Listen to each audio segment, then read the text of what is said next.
Hi, my name is Anne Russell. I'm the birth mum of 2 children with FASD, and I'm the founder of the Russell Family Fetal Alcohol Disorders Association. This is the 6th in a series of presentations on various aspects of FASD, and this one is about school. School was very difficult for my children. It was a very difficult time, and it created an awful lot of problems, particularly for my young son, Seth. He was bullied mercilessly, but he also was the bully. So he participated in bullying because other people were. And role modelling is one of the most important aspects of any behaviour, and it is people with FASD are often called moral chameleons, which means that they can take on the morals of a various group, depending what that group is or what the morals of that group are. And he got in with a crowd of people that actually bullied other people, and he did the same thing. There's also the safety aspect. There are a lot of times when he did unsafe things, and when you don't see or can't link the consequences of your actions, it's very difficult to be safe. You might throw rocks at a window or a mirror, not even thinking of the consequences, only the fact that it might make a noise that you like to hear, or it might frighten somebody just in fun. So safety is very important at school and at work, and of course at home as well. The environment that Seth was in the primary school was one where there was a lot of stimulation. There were windows in the classroom, there were posters on the walls, there were things hanging from places, there were any number of distractions, and this all made it very difficult for him to concentrate. An ideal classroom would be one that was stimulus-free, or as much as possible, where things that weren't being used, toys, books, various things, computers, were covered over by a sheet, and where, in the younger grades anyway, where a square of carpeting could be laid on the floor so that people like Seth could have an understanding of personal space and the fact that it's not pleasant when it's compromised. So all of these things would have been ideal, along with the teacher understanding that Seth's brain worked differently. However, unfortunately that didn't happen for them because we didn't know there were any problems. They're very visual people, and so there's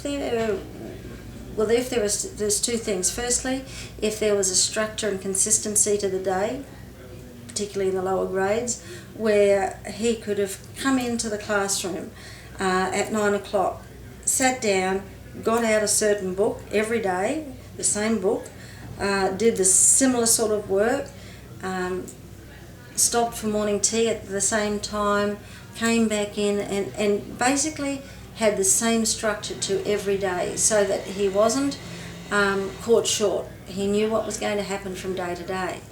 And if when something changed to something else, for instance, working in maths changed to working in English, there was a transition, some sort of transition that would have been helpful as well. Now that transition could be some sort of cue, a bell, a word, a song, something to alert children with FASD or Seth to the fact that things were going to change. Anything would work, just so that they have a chance to change their thinking, because they can be very focused sometimes, and when they become focused on a task or focused on playing, it's very difficult for them to make that change. So transitions are important. Also, reduce choices. I would always find that if I gave Seth too many choices, or even a choice, he would find it very difficult to make his mind up, very difficult to make a decision. Whereas if I made that choice for him, it would avoid a lot of frustration, it would avoid becoming overstimulated, tantrums when he was younger, or even when he was older. And that's a good strategy both at school and at home. Also, don't assume anything. Make sure that you are very certain that the child understands what you want them to do or what you're saying.